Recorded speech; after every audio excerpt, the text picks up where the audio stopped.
रातिये से करत हमर रहुए सखी पेट हो भूखते सबेर गाँव हिलवे टबलेट हो आधई के रगरत हुए गलवा मेडिकल वाला केतनो चिलौए नहीं सुनवे सखी फलवा वाला धई के रगरत हुए गलवा मेडिकल वाला मुआना एकदम मटी लगने बा।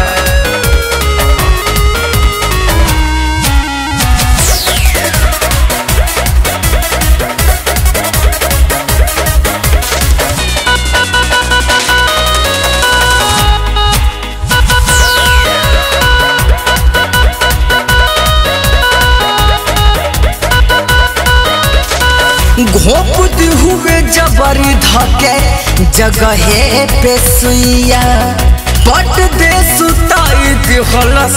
हमारा के भुइया का कहियो मुअना के ए हो घोप हुए जबरी धके जगहे पे सुइया पट दे सुताई दिहलस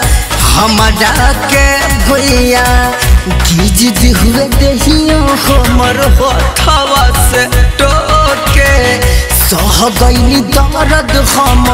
धीरे धीरे रोके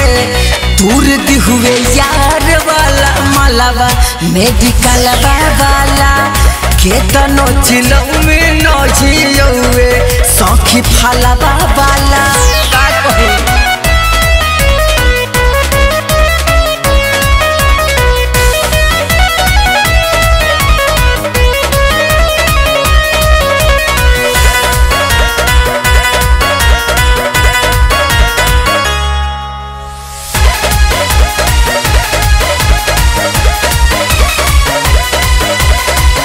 दूर का बेदर्दी देखले सगरो हो चीजवा कइले बल जोरी फाटल ऊपर से समझवा का कहिए सखी मुआना के बाद दूर का बेदर्दी देखले सगरो हो चीजवा कइले बल जोरी फाटल ऊपर से समझवा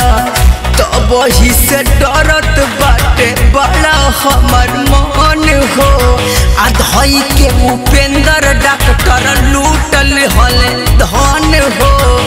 बिना बेदर्दी कइले हलवा मेडिकल वाला केतनो चिलौए नहीं सुनवे सखी फलवा वाला कंपाउंडर जका बाबूलाल हवे का कहीं मुना के वे सुई लगावेला।